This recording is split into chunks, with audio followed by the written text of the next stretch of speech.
nicht für mich ein, so wie ich für dich eingetreten bin. Britain इकलौता देश बचा था जो जर्मनी के खिलाफ खड़ा था। We shall never हमारे चैनल की एक और नई वीडियो में आप सभी का स्वागत है। पिछली बार हमने बात की थी वर्ल्ड वॉर 2 के बारे में, यह कैसे शुरू हुआ था और इसी के साथ कैसे एडोल्फ हिटलर का भी उदय हुआ था। वो इस वीडियो का पहला पार्ट था जिसे हमने the beginning of world war 2 नाम दिया था। पहली वीडियो में हमने एडोल्फ हिटलर के बारे में बात की थी उसने, और वो एक स्ट्रेटजी थी जिसका यूज करके उसने बहुत से देशों पर कब्जा कर लिया था और अब वह बहुत ही बड़ी पावर हो चुका था। यहाँ तक कि फ्रांस और सोवियत संघ भी उससे डरने लगे थे। पर एकदम ऐसा क्या हुआ जिसके कारण एडोल्फ हिटलर हार गए, उसके बारे में हम इस वीडियो में बात करेंगे। पिछली वीडियो को हमने एक वीडियो पर छोड़ा था जिसमें विंस्टन चर्चिल अपने देशवासियों को एक संदेश देते हैं और उन्हें कहते हैं लड़ने के लिए। आप चाहे तो वीडियो भी देख सकते हैं, हमने वीडियो के डिस्क्रिप्शन में उसका लिंक दे दिया है। तो इस वीडियो में हम देखेंगे कैसे वर्ल्ड वॉर 2 के साथ साथ एडोल्फ हिटलर का भी अंत हुआ। जैसे जैसे विश्व युद्ध 2 आगे बढ़ता गया वैसे वैसे हिटलर का भी शिकंजा कम होता गया।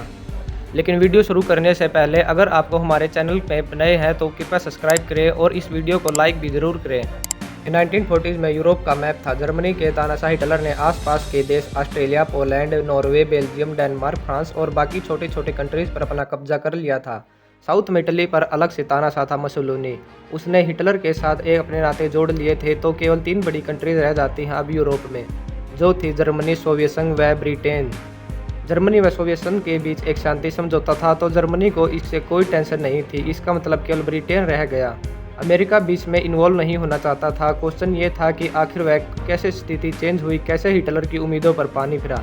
ये है वर्ल्ड वॉर 2 का पार्ट 2। इसके पहले हमने पार्ट 1 में बताया था कि कैसे हिटलर ने सभी देशों पर कब्जा कर लिया। वीडियो के डिस्क्रिप्शन में उस वीडियो का लिंक है, आप उसे भी जरूर देखें ताकि आपको पूरी हिस्ट्री पता लगे वर्ल्ड वॉर 2 की। हिटलर को लगा था कि अब जंग खत्म हो चुकी है। विंस्टन चर्चिल ने पीस ट्रीटी पर साइन किए थे पर सब इसका उल्टा हुआ। विंस्टन चर्चिल ने एक इम्पोर्टेंट स्पीच दी अपने देशवासियों को। इस पीस ट्रीटी को प्रतिपादन करते हुए उन्होंने कहा कि उनके बीच में ये कभी नहीं हुई थी।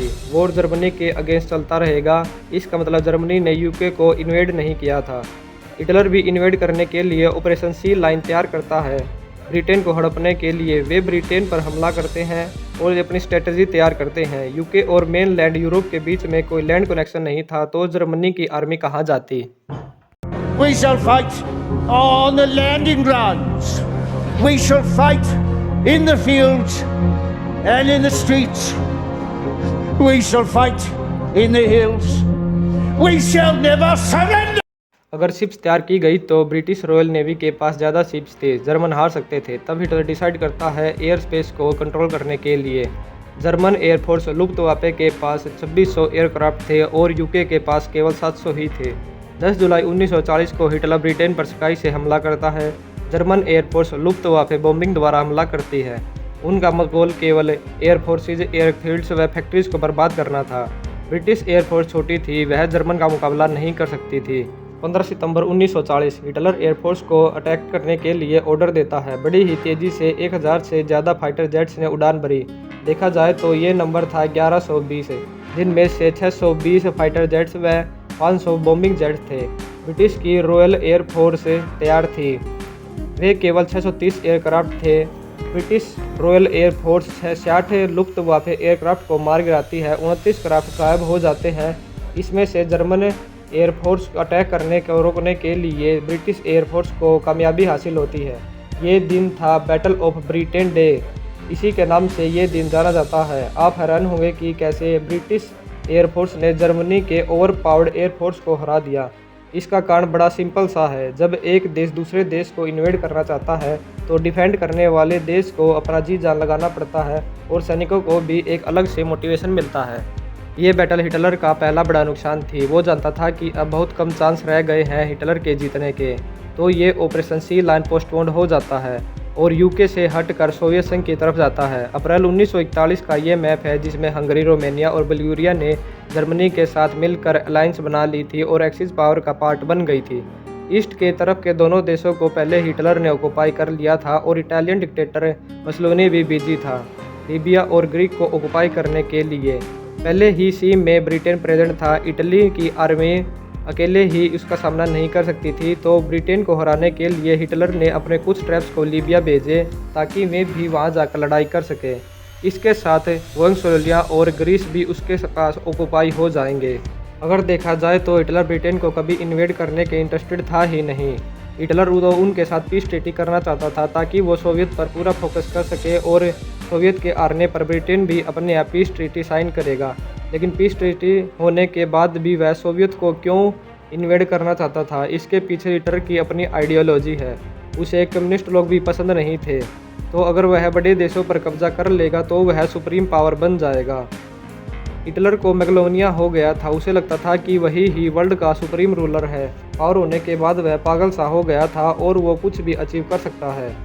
सोवियत संघ पर हमला करके उन्हें बहुत बड़ी गलती कर दी थी और यही वर्ल्ड वॉर 2 का टर्निंग पॉइंट भी बना। जिस प्रकार फ्रांस पर कब्जा किया है था, वैसे ही वह सोवियत यूनियन पर कब्जा करना चाहता था। जर्मन फोर्स को वह 3 भागों में बांटता है। पहला बैल्टिक रीजन में को क्रॉस करके फाइट करेगा, दूसरा ग्रुप मॉस्को पर अटैक करेगा और तीसरा साउथ की तरफ जाकर अटैक करेगा यूक्रेन से होकर। ये ऑपरेशन 22 जून 1941 को शुरू हुआ। सोवियत यूनियन के पास जर्मन की एक बहुत बड़ी आर्मी खड़ी थी, जिसमें 20,000 टैंक तो सोवियत के पास थे, जबकि जर्मन के पास केवल 10,000 ही टैंक थे। पर इसका एक बड़ा कारण ये था कि जर्मन टेक्नोलॉजी बहुत बेटर थी सोवियत की टेक्नोलॉजी से।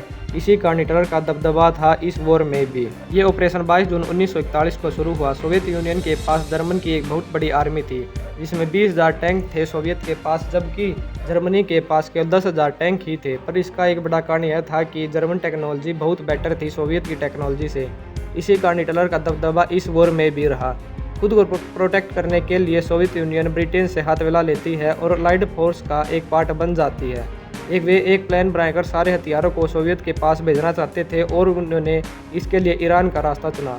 लेकिन ईरानी गवर्नमेंट हिटलर के फेवर में थी, तो ब्रिटेन और सोवियत ने भी हाथ मिलाकर ईरान को इन्वेड करने की कोशिश की। पर यह फायदेमंद नहीं रहा, क्योंकि हिटलर की बिल क्लिड्स स्ट्रेटजी ने 2 दिन में ही 100 किलोमीटर इन्वेड कर लिया था।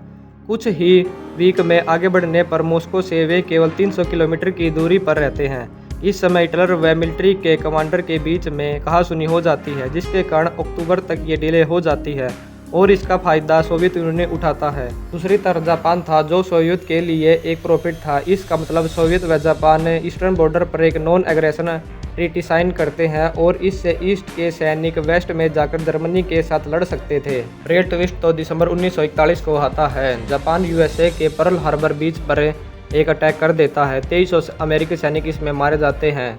अब तक अमेरिका वर्ल्ड वॉर 2 में शामिल नहीं होना चाहता था। यूरोप में जो हो रहा था, अमेरिका उससे दूर ही रहना चाहता था। पर पर्ल पर बॉम्बिंग के बाद अमेरिका की हद पार हो चुकी थी। अमेरिका ने जापान के खिलाफ फुल विद्रोह कर दिया था, वर्ल्ड वॉर 2 में एंटर होने की सोच ली थी। असली युद्ध तो जब शुरू हुआ जब अमेरिका अलाइड फोर्स में शामिल हो जाता है। वे 3 देश यूके, सोवियत व चाइना के साथ मिल जाता है। अमेरिका पहले ही तैयार होता है, फिर इसमें एंट्री लेता है। 1942 तक थाईलैंड, कोलंबिया जैसी कंट्रीज को जापान ने इन्वेड कर लिया था। 1942 के आधे में हिटलर सोवियत यूनियन के साउथ पार्ट पर फोकस करता है, जिससे ईरान से आने वाली सप्लाई में डिले हो जाता है। फिनलैंड ग्रैंड सिटी में एक जंग छिड़ती है। सोवियत संघ की आर्मी जर्मन आर्मी को पछाड़ने में कामयाब होती है। और अब तक आप इस वीडियो को देख रहे हैं तो कृपया वीडियो को लाइक भी जरूर करें। I ask that the Congress declare a state of war has existed between the United States and the Japanese Empire. एक तरफ अलाइड फोर्स व अमेरिका साउथ पैसिफिक में जापान के इलाकों को तबाह करती है और इसे बैटल ऑफ मिडवे भी कहा जाता है। जून 1942 में जापान में कई सप्लाईज कंट्रीज का तबाह कर देती है। नवंबर 1942 फिर से विंटर सीजन आ जाता है। इससे जर्मनी आर्मी को लड़ने में बहुत मुश्किल होती है। इसी समय स्टेलिनग्राड में जर्मन आर्मी पूरा कंट्रोल ले लेती है, पर सोवियत भी आखिरी तक लड़ाई करता है। ये लड़ाई वर्ल्ड वॉर 2 की सबसे खतरनाक लड़ाई थी। आखिरी में सोवियत के सैनिक जीत ही जाते हैं। लगभग 3 लाख जर्मन ट्रूप्स को स्टेलिनग्राड में घेर लिया जाता है और यही बिगेस्ट टर्निंग पॉइंट था वर्ल्ड वॉर 2 का। कुछ समय बाद मुसोलिनी को इटली के सिटीजन्स उखाड़ फेंकते हैं। इटली के सिविलाइजेशन तंग होकर ऐसा करते हैं, जिससे ये रेवोल्यूशन शुरू हुआ। मुसोलिनी की हत्या एक इटालियन किसान द्वारा की जाती है, जो एक गाँव में रहता था। इटली में एक नई गवर्नमेंट बनाई जाती है और ये न्यू गवर्नमेंट डिसाइड करती है अलाइड फोर्स में शामिल होने का। इससे अलाइड फोर्स का हौसला और बढ़ जाता है हिटलर को हराने के लिए। 1943 में स्टालिन, रूजवेल्ट और चर्चिल भी मिलते हैं तेहरान में और वर्ल्ड वॉर 2 का एंड करने के लिए डिस्कस करते हैं। 6 जून 1944 को एक डी डे मनाया जाता है। इसी दिन अलाइड फोर्सेज एक ऑपरेशन शुरू करती हैं ज़मीन पर उतरने के लिए। 1.5 लाख से ज़्यादा ब्रिटिश अमेरिका में उतरते हैं और कैनेडियन सोल्जर्स नॉर्मंडी बीच पर फ्रांस से उतरते हैं। ये फ्रांस को फ्री करने के लिए फाइट करते हैं। कुछ साल पहले डनकर्क एवैक्यूएशन से अब पहली बार था जब ब्रिटिश आर्मी ग्राउंड पर थी जर्मनी आर्मी को लड़ने के लिए। ये हिटलर के लिए एक बड़ा टेंशन का कारण बन गया। हिटलर अपनी आर्मी को सोवियत यूनियन पर फोकस करने के लिए कहता है। उन्हें ठंड के कारण जो नुकसान हो रहा था और अब ये वेस्टर्न से भी आ रहे थे, तो हिटलर ऐसा डिसाइड करने के लिए कहता है। ईस्टर्न से फॉल बैक करने के लिए और काउंटर अटैक पर फोकस करने के लिए कहता है। हिटलर की आर्मी के पीछे हटते ही सोवियत की तरफ से भी एक बड़ा काउंटर अटैक होता है। लगभग 2 महीने में ही सोवियत ने अपनी 600 किलोमीटर की ज़मीन वापस ले ली थी। पोलैंड, चेकोस्लोवाकिया, हंगरी और रोमानिया देश सोवियत आर्मी के अंडर में आते थे। दूसरी तरफ से अलाइड फोर्सेज भी लैंड करती हैं साउथ ट्रेस में। एक के बाद एक सभी कंट्रीज हिटलर की आर्मी को अपने कंट्रीज में से खदेड़ देती है। युगोस्लाविया ने तो अपने बल पर यह सब किया था। जर्मनी पर 3 तरफ से अटैक होता है। हिटलर अपने आखिरी बड़ा ऑफेंस तैयार करता है जो थी बैटल ऑफ बिल्ग। इसका प्लान था अंडरस फॉरेस्ट में जाकर जर्मन सेना अलाइड फोर्सेज को बाहर निकाले। जर्मनी में आने से पहले अलाइड फोर्सेज एक भयंकर बमबारी करती हैं जर्मन सिटीज़ में। फरवरी 1945 में याल्टा कॉन्फ्रेंस की होती है सिरेना में। इसमें अनाउंस किया जाता है कि जो कंट्री जर्मनी के अगेंस्ट वॉर डिक्लेयर करना चाहती हैं वे खुशी खुशी अलाइड फोर्स को ज्वाइन कर अटैक कर सकती हैं। वेनेजुएला, यूक्रेनिया, टर्की, इजिप्ट, सऊदी अरब, सीरिया, लिबिया और बहुत सी कंट्रीज थी जिन्होंने वर्ल्ड वॉर 2 डिक्लेयर किया था। वर्ल्ड वॉर 2 के आखिरी 4 महीनों में हर दिन लगभग 30,000 लोग मारे जाते थे। जब आगे बढ़ने पर अलाइड फोर्सेज को हिटलर के कंसंट्रेशन कैंप्स के बारे में पता चलता है जहां पर लोग जूस को मारा गया था।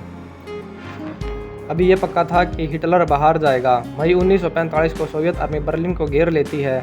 2 दिन पहले यानी 30 अप्रैल 1945 को जर्मनी के हिटलर आत्महत्या कर लेते हैं। 8 मई 1945 को जर्मनी सरेंडर कर देता है। जर्मन टेरिटरीज को बांट लिया जाता है। ईस्ट व वेस्ट जर्मनी बनती है। पोलैंड को रिक्रिएट किया जाता है। बहुत सी कंट्रीज के बॉर्डर नए बनाए जाते हैं। ये यूरोप का मैप वर्ल्ड वॉर 2 के कारण है। पहले मैप अब से बिल्कुल अलग था। जर्मनी में एक नई गवर्नमेंट बनाई जाती है और बाद में फ्रांस भी इसके साथ दोस्ती बढ़ा लेता है और लंबे समय के बाद इन दोनों कंट्रीज़ की एनिमिटी का एंड होता है। शुरुआती दौर में ये दोनों कंट्रीज़ कोल व स्टील में ट्रेडिंग करने के लिए the European coal and steel community बनाती है। बाद में आसपास की कंट्री जैसे इटली व ब्रिटेन भी इसका पार्ट बन जाती हैं। लंबे समय के बाद 2000 में जाकर यूरोपियन फॉर्मेशन की शुरुआत होती है जिससे यूरोप के देशों के सभी बॉर्डर खत्म किए जाते हैं। अक्टूबर 1945 में यूनाइटेड नेशन एस्टेब्लिश किया जाता है। इसके बाद वर्ल्ड बैंक, IMF और नाटो भी सेटअप किए जाते हैं। आपने नोटिस किया होगा यूनाइटेड नेशन के परमानेंट मेंबर वे देश हैं जो वर्ल्ड वॉर 2 के दौरान अलाइड फोर्स के मेंबर थे। यह एक शौकीन बात है। मैं आपको बता दूं, जर्मनी के सरेंडर करने के बाद भी वॉर ख़त्म नहीं हुआ था। जापान ने 2 महीने लगा दिए सरेंडर करने में, लेकिन इससे पहले जापान को एक अल्टीमेटम दिया जाता है पर इसे जापान इग्नोर कर देता है और इसी के चलते अमेरिका हिरोशिमा व नागासाकी पर एटम बम गिरा देते हैं। अमेरिका द्वारा जापान के हिरोशिमा व नागासाकी पर बम गिराने के बारे में हम अगली वीडियो में डिस्कस करेंगे। वीडियो को सबसे पहले पाने के लिए चैनल को सब्सक्राइब करें व वीडियो को लाइक भी ज़रूर करें। तब तक के लिए जय हिंद, जय भारत।